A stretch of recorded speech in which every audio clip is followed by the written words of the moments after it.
Hello friends, எல்லாத்துக்கும் வணக்கம். நான் உங்கள் டேவிட் அன்பு. இன்றைக்கி இந்த வீடியோவில் ஒரு இன்ட்ரெஸ்டிங்கான டாப்பிக்கை நான் உங்களுக்கு சொல்லிக் கொடுக்க போகிறேன்.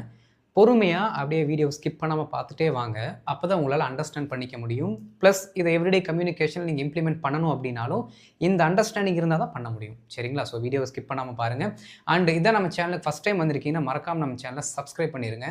அப்படியே பெல் பட்டன் கிளிக் பண்ணி வச்சுருங்க. அப்போ தான் நான் போடுற வீடியோஸ் உங்களுக்கு தொடர்ந்து வந்து சேரும்.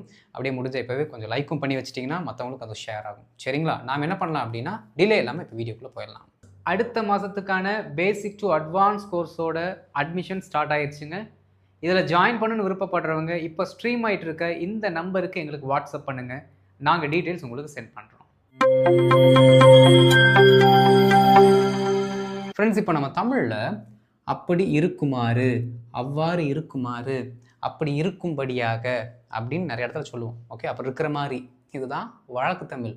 அப்படி இருக்கிற மாதிரி, எப்படி இருக்க மாதிரி, ஏதோ ஒரு இன்சிடெண்ட்டை சொல்லுவோம். அந்த இன்சிடெண்ட் அப்படி இருக்கிற மாதிரி இன்னொரு இன்சிடெண்ட்டை பண்ணணும் அப்படின்னு நம்ம சொல்லுவோம். சரிங்களா? அப்போது இதோட ரூட் வேர்டை பார்க்கறதுக்கு முன்னாடி சென்டென்ஸ் ஒன்று நான் உங்களுக்கு சொல்கிறேன் எக்ஸாம்பிளுக்காக. பாருங்கள். அவர்களுக்கு சந்தேகம் வராதபடி நடந்து கொள்ள வேண்டும்.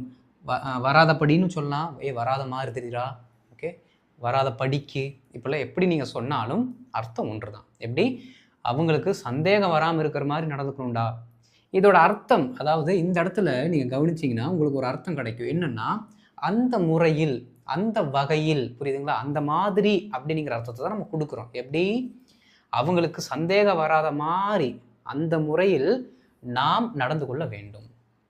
புரியுதுங்களா? இது நாம் நிறைய இடங்கள் என்ன பண்ணுவோம் அப்படின்னா சொல்கிறதுக்கு ட்ரை பண்ணுவோம். புரியுதுங்களா? ஐயோ, அவங்களுக்கு புரிகிற மாதிரி நான் சொல்லணும், அவங்களுக்கு புரிகிற மாதிரி நான் சொல்லணும். அப்போ அவங்களுக்கு புரிகிற மாதிரி சொல்லணும் அப்படின்னா இந்த இடத்துல பாருங்கள், அந்த முறையில், புரியுதுங்களா, அப்படின்னு நம்ம சொல்கிறதுக்கு சில வார்த்தைகள் நம்ம வச்சுருக்கோம். தமிழில் ஈஸியாக சொல்லலாம், இங்கிலீஷில் போகும்போது என்ன ஆகும் அப்படின்னா சில நேரங்களில் நம்ம திடுக்கிடுவோம், என்னடா சென்டென்ஸ் சொல்கிறது அப்படின்ட்டு. ஓகே, பாருங்கள். அவர்களுக்கு சந்தேகம் வராதபடி நடந்து கொள்ள வேண்டும். அப்போது இந்த மாதிரி இருக்கக்கூடிய வார்த்தைக்கு நம்ம ஆங்கிலத்தில் வச்சிருக்க சிம்பிளான ஒரு கன்ஜங்ஷன் என்னென்னா so that. Okay, so that. ஆனால் இந்த ஸோ தட் அப்படிங்கிற வார்த்தையை நம்ம சிம்பிளாக யூஸ் பண்ணிட்டு போயிடலாமான்னு கேட்டால் முடியாது. ஏன் அப்படின்னா என்ன சென்டென்ஸை ஸோ தட்டுக்கு முன்னாடி போடணும், என்ன சென்டென்ஸை ஸோ தட்டுக்கு பின்னாடி போடணும் அப்படிங்கிறத நம்ம தெரிஞ்சுக்கணும். சரிங்களா? ஏன் அப்படின்னா இந்த ஸோ தட் அப்படிங்கிற வார்த்தை ரெண்டு மெயின் கிளாஸோட இணைஞ்சு வரும். அதனால தான் கன்ஜங்ஷன் நான் சொன்னேன். எப்படி ஸோ தட் ரெண்டு மெயின் கிளாஸோட இணைஞ்சு வரும். அந்த மெயின் கிளாஸ் எப்படி இருக்கலாம் அப்படின்னா ரெண்டுமே ஃபுல் அர்த்தத்தை கொடுக்கக்கூடிய அந்த மெயின் கிளாஸாக இருக்கலாம். அதாவது சப்ஜெக்ட் வேர்பு வரக்கூடிய மெயின் கிளாஸாக இருக்கலாம். இல்லையா, ஒரு மெயின் கிளாஸ் சப்ஜெக்ட் வேர்பு வரக்கூடிய ஒரு மெயின் கிளாஸ், இன்னொன்று இம்பரேட்டிவ் சென்டென்ஸாக கூட நம்ம யூஸ் பண்ணலாம். மீனிங் வரும். பாருங்க, அவர்களுக்கு சந்தேகம் வராத மாதிரி நடந்து கொள்ள வேண்டும் சொன்னால் கம்ப்ளீட் அதை சப்ஜெக்ட் வேர்பு வரக்கூடிய சென்டென்ஸ். நடந்து கொள் அப்படின்னு சொல்லிட்டோம்னா அது ஒரு ஆக்ஷனை நம்ம செய்ய சொல்கிறோம். ஒரு இம்பரேட்டிவ் சென்டென்ஸை அது என்ன பண்ணுது, வெளிப்படுத்துது. புரியுதுங்களா? அப்போது இந்த மாதிரியான நாம் ரெண்டு மெயின் கிளாஸும் யூஸ் பண்ணிக்கலாம். ஓகே, இல்லையா, ஒரு மெயின் கிளாஸ் கூட நம்ம ஒரு இம்பரேட்டிவ் சென்டென்ஸை யூஸ் பண்ணிக்கலாம். இது நார்மலாக நம்ம தெரிஞ்சுக்க வேண்டிய ஒன்று. அடுத்து எந்த மாதிரி, இங்கே பாருங்களேன், வராத படிக்கு நடந்து கொள்ள வேண்டும். ஓகே, அவர்களுக்கு சந்தேகம் வராத படிக்கு நடந்து கொள்ள வேண்டும். அப்போது இதில் நீங்கள் ஒன்று நல்லா புரிஞ்சுக்கணும். இங்கே ஒரு சென்டென்ஸ் இருக்குது, இங்கே ஒரு சென்டென்ஸ் இருக்குது. சரிங்களா? இந்த சென்டென்ஸை நாம் ஃபஸ்ட்டு போடணுமா, இந்த சென்டென்ஸை நம்ம ஃபஸ்ட்டு போடணுமா அப்படிங்கிற டவுட்டு நிறைய இடத்துல வரும். ஏன்னா மாற்றி போட்டிங்கன்னா மீனிங் மாறிடும். இந்த கன்ஜங்ஷனோட ஒரு ப்ராப்ளம் என்ன அப்படின்னா முன்னாடி போடக்கூடிய மெயின் கிளாஸை பின்னாடி போட்டு பின்னாடி போடக்கூடிய மெயின் கிளாஸை முன்னாடி போட்டோம்னா அது மீனிங்கை மாற்றி விட்டுரும். இஃப் அப்படிங்கிற வார்த்தையிலும் அப்படி தான். இஃப்பை நீங்கள் வேறு இடத்துக்கு மாற்றி போட்டிங்கன்னா அது மீனிங்கை மாற்றிடும். அதே மாதிரி தான் இந்த ஸோ தட் அப்படிங்கிற கன்ஜங்ஷனுக்கு முன்னாடி வரக்கூடிய மெயின் கிளாஸ் அண்ட் பின்னாடி வரக்கூடிய மெயின் கிளாஸ் ரெண்டுத்துலேயுமே நீங்கள் கொஞ்சம் என்னவாக இருக்கணும், கொஞ்சம் காசியஸாக இருக்கணும். சரி, கவனிங்க. அவர்களுக்கு சந்தேகம் வராதபடி, இந்த ரூட் வேர்டு இருக்குது பாருங்கள். அப்படி இருக்குமாறு, அவ்வாறு இருக்குமாறு, அப்படி இருக்கும்படியாக, அந்த மாதிரி அப்படின்னு சொல்கிற வார்த்தையெல்லாம் வருது பாருங்களேன். அதற்கு முன்னாடி இருக்க சென்டென்ஸ் என்னன்னு பாருங்க. அதற்கு முன்னாடி இருக்கக்கூடிய அந்த கோர் ஐடியா, அந்த முழு வாக்கியம் என்னன்னு பாருங்க. அந்த வாக்கியம் நீங்க என்ன பண்ணணும் அப்படின்னா பின்னாடி போட்டுக்கணும். சரிங்களா? எப்படி எப்பெல்லாம் இந்த வார்த்தைகள் வருதோ அந்த வார்த்தைக்கு முன்னாடி இருக்கக்கூடிய அந்த மெயின் கிளாஸ் தூக்கி பின்னாடியும், எந்த முறையில், அதாவது இந்த மாதிரி தான் நீ நடந்துக்கணும் அப்படின்னு நம்ம சொல்லுவோம்ல, அந்த பர்டிகுலர் ஆக்ஷனை, அந்த பர்டிகுலர் இன்சிடெண்ட்டை நாம் முன்னாடி போட்டுக்கணும். ஓகே, இதுதான் கான்செப்ட். ஓகே, ஃபஸ்ட்டு இங்கே ஒரு மெயின் கிளாஸ், அதுக்கப்புறம் நமக்கு இருக்க அந்த கன்ஜங்ஷன், அதற்கு அடுத்து இருக்கக்கூடிய மெயின் கிளாஸ். இந்த மெயின் கிளாஸ் என்ன பண்ணணும், அந்த வராதபடி அப்படிங்கிற சென்டென்ஸுக்கு முன்னாடி இருக்க சென்டென்ஸ். இப்போ பாருங்க, இது என்னது, எந்த முறையில் நம்ம பண்ணணுமோ, ஓகே, இந்த முறையில் பண்ணு, இப்படி பண்ணு அப்படின்னு நம்ம சொல்லுவோம்ல, அந்த மாதிரி எதை சொல்கிறோமோ அந்த சென்டென்ஸ் கன்ஜங்ஷனுக்கு முன்னாடி வந்துடணும். இதுதான் ஸ்ட்ரக்சர். இது தெரிஞ்சுக்கிட்டீங்க அப்படின்னா ஈஸி என்ன பண்ணிடலாம் அப்படின்னா, நீங்கள் சில சமயங்களில் உங்களை பேச விடாமல் அப்படியே ஸ்டாப் பண்ணுற அந்த மாதிரி சென்டென்ஸை ஈஸியாக சொல்லிட்டு போயிடலாம். இப்போ நான் ஒரு சில எக்ஸாம்பிள்ஸ் நான் உங்களுக்கு சொல்லிக் கொடுக்குறேன். நான் எழுதுறதுக்கு முன்னாடியே ட்ரை பண்ணிகிட்டே வாங்க, உங்களால் ஆன்சர் பண்ண முடியுதான்னு ட்ரை பண்ணிகிட்டே வாங்க. ஏன் அப்படின்னா அப்போ தான் ஸோ தட்டுக்கு முன்னாடி என்ன சென்டென்ஸ் போடணும், ஸோ தட்டுக்கு பின்னாடி என்ன சென்டென்ஸ் போடணும் அப்படிங்கிறது நீங்கள் லேர்ன் பண்ணிக்குவீங்க. புரியுதுங்களா? 2 எக்ஸாம்பிள்ஸ் மட்டும் பார்த்துட்டு அப்படியே போயிட்டீங்க அப்படின்னா நீங்கள் ஒரு வாரத்துக்கு அப்புறம் பார்த்தீங்கன்னா ஸோ தட் அப்படிங்கிற கான்செப்டே மறந்துருப்பீங்க. அப்படி பண்ணக்கூடாது. எவ்வளோ எக்ஸாம்பிள்ஸ் இருக்கோ அவ்வளோ எக்ஸாம்பிள்ஸை கொஞ்சம் பொறுமையாக உட்காந்து நீங்கள் ஒர்க் அவுட் பண்ணுங்கள். ஏன் அப்படின்னா திரும்ப உங்களுக்கு ப்ராக்டிஸ் பண்ணுறதுக்கு டைம் கிடைக்காது, திரும்ப இந்த வீடியோ பார்க்குறதுக்கு உங்களுக்கு டைம் கிடைக்காது. அதனால சிங்கிள் சிட்டிங்கில் பார்த்துருங்க ஃபுல்லாக. சரிங்களா? இப்போ நாம எக்ஸாம்பிள்ஸ்குள்ளே போகலாம். ஃப்ரெண்ட்ஸ், இப்போ ஃபஸ்ட்டு 2 பக்கமும் முழு அர்த்தங்களை கொடுக்கக்கூடிய, அதாவது சப்ஜெக்ட் வேர்பில் ஆரம்பிக்கக்கூடிய அந்த சென்டென்ஸ் இருக்க மாதிரி நாம் இந்த சென்டென்ஸை பார்க்கலாம். பாருங்கள், அவர்களின் நடிப்பு சரியாக இருக்கும்படி, எப்படி இந்த மாதிரி இருக்கிற மாதிரி அவர்கள் பல மணி நேரம் பயிற்சி செய்தனர். பாஸ்டில் இருக்குது. ஃபஸ்ட்டு எப்போவுமே நீங்கள் என்ன பண்ணணும், ஒரு சென்டென்ஸை பார்த்தா சென்டென்ஸோட கடைசி வார்த்தையை பார்த்து ஃபஸ்ட்டு அது என்ன டென்ஸில் இருக்குது அப்படிங்கிறது நீங்கள் ஐடென்டிஃபை பண்ணணும். அதுதான் நீங்கள் பண்ண வேண்டிய முதல் வேலை. சரிங்களா? ஏன்னா நீங்கள் இதை கண்டுபிடிச்சிட்டிங்கனாலே உள்ளுக்குள்ளே இஸ்ஸு போடணுமா, வாசு போடணுமா, ஓகேங்களா, கோ போடணுமா, வென்ட்டு போடணுமா அப்படிங்கிறத ஐடென்டிஃபை பண்ணிடலாம். இதுதான் ஃபஸ்ட்டு நீங்கள் பண்ண வேண்டிய வேலை. ஓகே, இப்போ நம்ம கண்டுபிடிச்சாச்சு செய்தனர், அப்போ பாஸ்டில் இருக்குது. அப்போ பாருங்கள், அவர்களின் நடிப்பு சரியாக இருக்கும்படி அவர்கள் பல மணி நேரம் பயிற்சி செய்தனர். ரொம்ப சிம்பிள். இருக்கும்படின்னு இந்த மாதிரி இருக்குங்களா, இந்த வார்த்தைக்கு முன்னாடி இருக்க இந்த வார்த்தை இருக்குது பாருங்கள், இந்த மெயின் கிளாஸ், இதை தூக்கி பின்னாடியும் இதற்கு அடுத்து வரக்கூடிய இந்த மெயின் கிளாஸ் முன்னாடி வரணும் அப்படின்னு நம்ம படித்தோம். அப்படி என்ன பண்ணலாம்னா நம்ம எழுதலாம். ஓகே, இதுக்கு என்ன சென்டென்ஸ் வரும்னு நீங்கள் நினைக்கிறீங்க? ட்ரை பண்ணுங்கள். இதுக்கு என்ன சென்டென்ஸ் இங்கிலீஷில் வரும்னு நினைக்கிறீங்க? ட்ரை பண்ணி பாருங்கள். சும்மா யோசிங்க, என்ன வருது நானும் தெரிஞ்சுக்கிறேன். தெரியுங்க, காமெண்ட்டில் போடுங்க. ஆல்ரைட், பாருங்கள், அவர்கள் பல மணி நேரம் பயிற்சி செய்தனர். அவர்கள் பல மணி நேரம் பயிற்சி செய்தனர். அப்போது தே practiced for hours. அவ்வளோதான். அவர்கள் பல மணி நேரம் பயிற்சி செய்தனர். they practiced for hours. இப்படி சொன்னாலே போதும். ஒரு சிலர் they practiced for several hours அப்படின்னு சொல்லுவாங்க. எப்படி for several hours அப்படின்ட்டு, அது வேண்டாம், நீங்கள் இப்படியே சொல்லுங்கள். ஓகே, பாருங்கள், they practiced for hours. உடனே இங்கே பாருங்கள், சப்ஜெக்ட் வேர்பு அப்புறம் சம்திங் ஏதோ வந்திருக்கு. நமக்கு சப்ஜெக்ட் வேர்பு வந்தாலே நமக்கு ஒரு முழு வாக்கியம் வந்துருச்சுன்னு அர்த்தம். இதற்கடுத்து உடனே அந்த வார்த்தை so that அவர்களின் நடிப்பு சரியாக இருக்கும்படி. அப்போது அவர்களுடைய நடிப்பு சரியாக இருக்கும் அப்படின்னு நீ வச்சுக்க வேண்டியதுதான். ஏன் அப்படின்னா இருக்கும்படியாக தான் இருக்குது. அப்போ இது வரைக்கும் நீங்கள் பிரிச்சிட்டிங்கன்னா வேலை முடிஞ்சது. ஓகே, அப்படி இருக்கும் அப்படிங்கிறதுக்காக அந்த வழியில் அவங்க இன்னொன்று பண்ணுறாங்க அப்படின்னு நம்ம சொல்கிறோம். ஓகே, ஸோ தட் அவர்கள் நடிப்பு சரியாக இருக்கும். அப்போ பாஸ்டில் இருக்குது. இது அப்படி தான் இருக்கும் அப்படிங்கிற மாதிரி நம்ம இமேஜினேஷனில் தான் சொல்கிறோம். அப்படி இருக்கணும் அப்படிங்கிறதுக்காக நம்ம பண்ணாங்க அப்படின்ட்டு. அப்போ இந்த இடத்துல நம்ம என்ன யூஸ் பண்ணணும் அப்படின்னா, பாருங்கள், their performance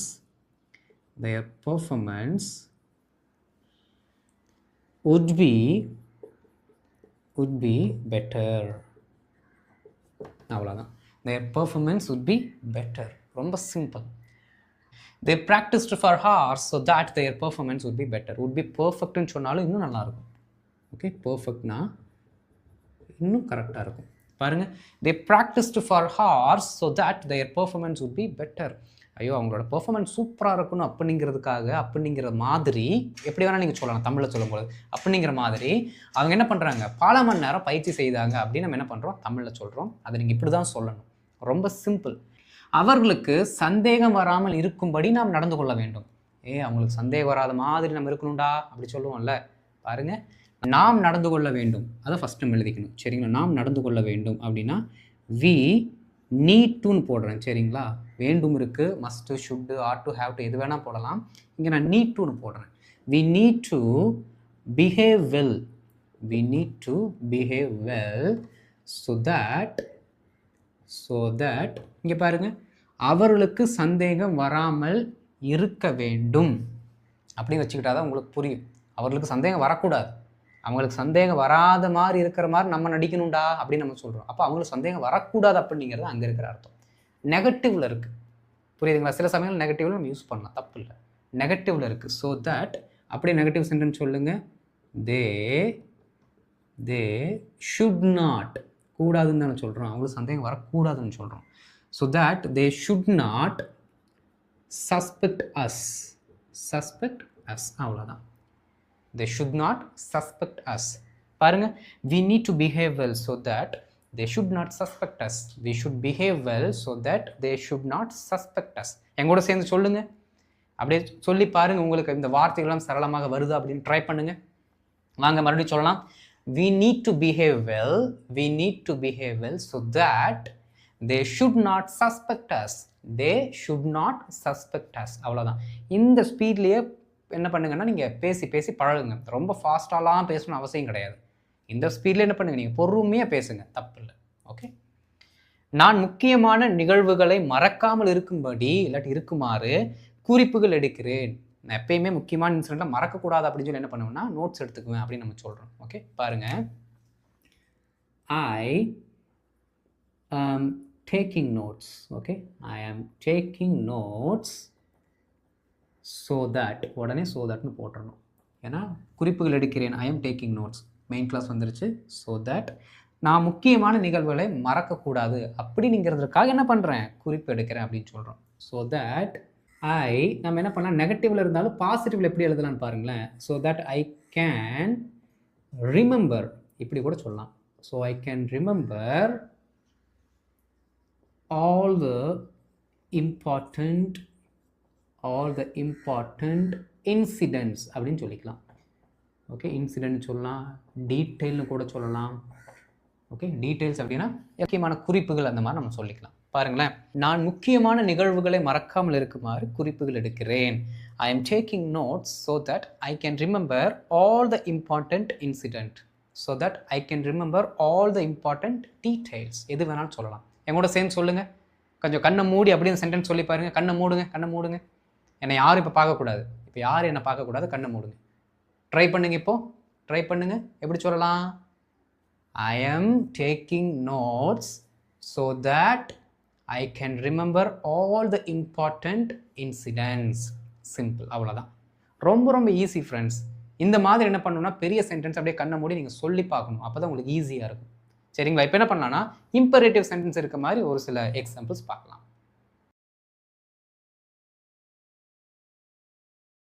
ஃப்ரெண்ட்ஸ், இப்போ என்ன பண்ண போகிறோம் அப்படின்னா, ஒரு சில எக்ஸாம்பிள்ஸ் பார்க்க போகிறோம். அந்த கடைசி வார்த்தையில் மட்டும் பார்த்தீங்க அப்படின்னா ஈஸியாக நீங்கள் என்ன பண்ணிடலாம்னா அண்டர்ஸ்டாண்ட் பண்ணிக்கலாம். அது என்ன மாதிரி சென்டென்ஸ் அப்படின்ட்டு. அது மெயின் கிளாஸா, அதாவது சப்ஜெக்ட் வேர்ப் வரக்கூடிய மெயின் கிளாஸா, இல்லாட்டி இம்பரேட்டிவா வேர்பில் ஆரம்பிக்கக்கூடிய சென்டென்ஸாக நீங்கள் ஐடென்டிஃபை பண்ணிடலாம். பாருங்கள், கடன்காரங்க வீட்டுக்கு முன்னாடி வந்து நிற்காத மாதிரி இந்த நிலைமையை கையாளு, இந்த நிலைமையை ஹேண்டில் பண்ணு அப்படின்னு நம்ம சொல்கிறோம். பாருங்கள், நிலைமையை கையாள். ரொம்ப சிம்பிள். நிலைமையை கையாள் அப்படின்னா ஹேண்டில் அப்படிங்கிற வார்த்தையை சொல்லணும். கையாள் அப்படின்னா ஹேண்டில், அதை ஹேண்டில் பண்ணு, மேனேஜ் பண்ணு கூட ஒரு சிலர் சொல்லுவாங்க. ஹேண்டில்னால் பர்ஃபெக்டாக இருக்கும். சரிங்களா? Handle the situation. உடனே ஸோ தட். இங்கே பாருங்கள், ஹேண்டில் த சிச்சுவேஷன் அப்படின்னா நிலைமையை கையாள். இது வந்து என்னது, இம்பரேட்டிவ் சென்டென்ஸ். ஆப்போசிட்டில் இருக்க ஒரு ஆளை பார்த்து தான் சொல்லுவோம். இங்கே இருக்க எல்லா சென்டென்ஸுமே பார்த்தீங்கன்னா நமக்கு டைரக்ட் ஆப்போசிட்டில் இருப்பாங்க பார்த்தீங்களா, அவங்கள பார்த்து நம்ம சொல்லக்கூடிய சென்டென்சஸ். பாருங்கள், handle the situation so that கடன்காரர்கள் வீட்டின் முன் வந்து நிற்கக்கூடாது அப்படின்னு தான் சொல்கிறோம். சரிங்களா? So that the creditors should not, okay, shouldn't போடுறேன். The creditors should not come to your doorstep.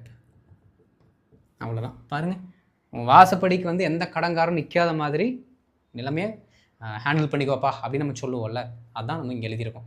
Handle the situations so that the creditors should not come to your door step. The creditors should not come to your door step. அப்படியே கண்ணை மூடி சொல்லி பாருங்க, repeat பண்ணுங்க, நிறைய time repeat பண்ணி பார்க்கணும். அப்போ தான் இந்த மாதிரி வரக்கூடிய வேற ஒரு சில சென்டென்ஸை உங்களால் சொல்ல முடியும். ஓகே, அடுத்து பாருங்க. என் தலையில் இருக்கிற அனைத்து முடிகளும் ஒரே லென்த்தில் இருக்கிற மாதிரி, நீளத்தில் இருக்க மாதிரி முடியை விட்டு கடையில் போய் சொல்கிறோம். எல்லாமே ஒரே நிலத்தில் இருக்க மாதிரி, ஒரே ஹைட்டில் இருக்க மாதிரி என்ன பண்ணணும்? முடியை வெட்டு அப்படின்னு நம்ம சொல்லுவோம்ல, அதை நம்ம எழுத போகிறோம். பாருங்கள், முடியை வெட்டு. கட் மை ஹேர், என்னோட முடியை வெட்டுன்னு தான் சொல்கிறோம், சரிங்களா? கட் மை ஹேர், என் முடியை வெட்டு. முடியை வெட்டு எழுதியாச்சு. ஸோ தட் எனது தலையில் இருக்கும் அனைத்து முடிகளும் ஒரே நிலத்தில் இருக்கணும். அதான் கான்செப்ட். என்னோட தலையில் இருக்கும் அனைத்து முடிகளும் ஒரே நிலத்தில் இருக்க வேண்டும். அப்போது so that all the hair on my head, இதுதான் இங்கே சப்ஜெக்ட். ஓகே, பாருங்கள், all the hair on my head அப்படின்னு என்ன அர்த்தம்? என் தலை மேலே இருக்கிற எல்லா முடிகளும் அர்த்தம். எப்படி? பெரிய noun. All the hair on my head, என்னுடைய தலையில் இருக்கும் அனைத்து முடிகளும், வீட்டில் இருக்கிற எல்லா பொருட்களும். இதை எப்படி சொல்லலாம்? இதே மாதிரி நீங்கள் ட்ரை பண்ணுங்கள். வீட்டில் இருக்கும் அனைத்து பொருட்களும், all the things in the house. All the things in the house. புரியுதுங்களா?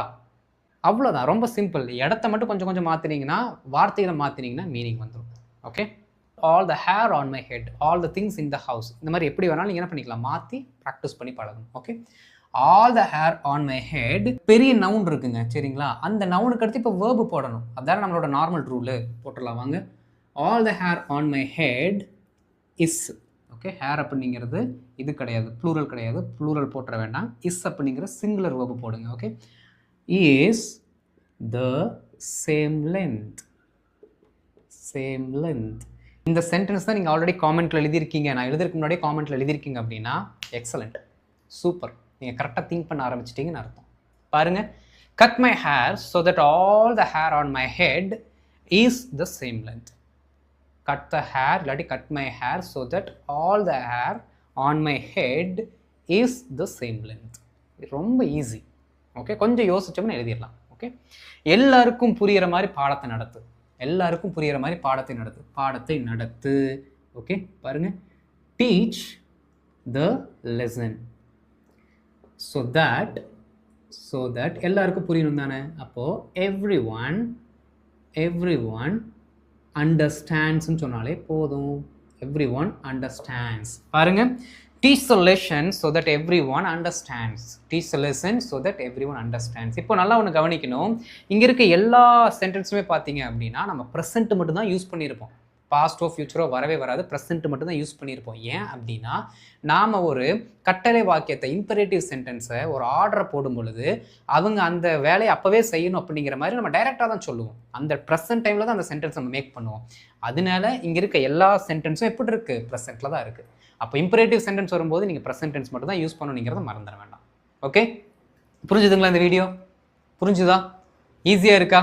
ஈஸி அப்படின்னு நீங்கள் நினைக்கிறவங்கலாம் லைக் போட்டுருங்க மறக்காமல். Okay, right. இந்த வீடியோ உங்களுக்கு பிடிச்சிருந்துச்சுன்னா மறக்காம மற்றவங்களுக்கு ஷேர் பண்ணுங்கள், அவளும் தெரிந்து கொள்ளட்டும். அண்ட் இதை நம்ம சேனலுக்கு ஃபஸ்ட் டைம் வந்திருக்கீங்க அப்படின்னா மறக்காம நம்ம சேனல் சப்ஸ்கிரைப் பண்ணிட்டு பெல் பட்டனை கிளிக் பண்ணி வச்சுக்கோங்க. அப்போ தான் நான் போடுற வீடியோஸ் உங்களுக்கு தொடர்ந்து வந்து சேரும். இப்போ ஹோம்ஒர்க்கை நான் ப்ளே பண்ணுறேன். ஹோம்ஒர்க் என்ன பண்ணுங்கள், அட்டம் பண்ணிட்டு ஆன்சர் என்ன அப்படிங்கிறத நீங்கள் செக் பண்ணிக்கோங்க.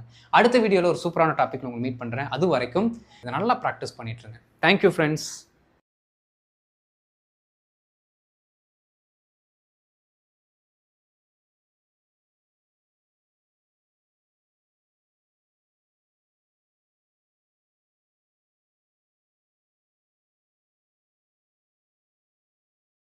Thank you.